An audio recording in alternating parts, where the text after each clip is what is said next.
ठाण्यातील राबोडी परिसरात बुधवारी मध्यरात्री राष्ट्रवादी काँग्रेसच्या 2 गटातील कार्यकर्ते समोरासमोर आल्यानं काही काळ तणावपूर्ण वातावरण निर्माण झालं होतं। राष्ट्रवादी काँग्रेस शरद पवार गटाचे माजी मंत्री आणि आमदार जितेंद्र आव्हाड प्रचारासाठी राबोडी परिसरात दाखल झाले असताना राष्ट्रवादी काँग्रेस अजित पवार गटाचे जिल्हाध्यक्ष नजीब मुल्ला यांच्या समर्थकांनी जोरदार घोषणाबाजी केली। मिळालेल्या माहितीनुसार जितेंद्र आव्हाड हे आपल्या पक्षाच्या उमेदवाराच्या प्रचारासाठी राबोडी परिसरात गेले होते। त्याच वेळेला नजीब मुल्ला यांच्या काही कार्यकर्त्यांनी आव्हाड यांच्या समोर घोषणाबाजी सुरू केली। त्यामुळे दोन्ही गटातील कार्यकर्ते आमनेसामने आले आणि परिसरात काही काळ तणाव निर्माण झाला।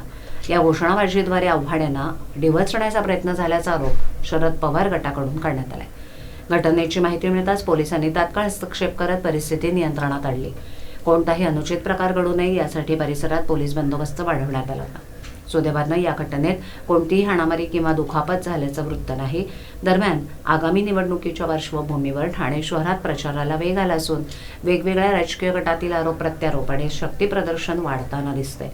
राबोडीतील या घटनेमुळे राष्ट्रवादी काँग्रेसच्या अंतर्गत संघर्षाचे पडसाद रस्त्यावर उमटल्याची चर्चा राजकीय वर्तुळात रंगली आहे। ठाणे महापालिकेची निवडणूक ही आमदार जितेंद्र आव्हाड यांच्यासाठी महत्त्वाची आहे। आव्हाड यांचे निकटवर्तीय निवडणुकीपूर्वी शिंदे गटात सामील झाले होते।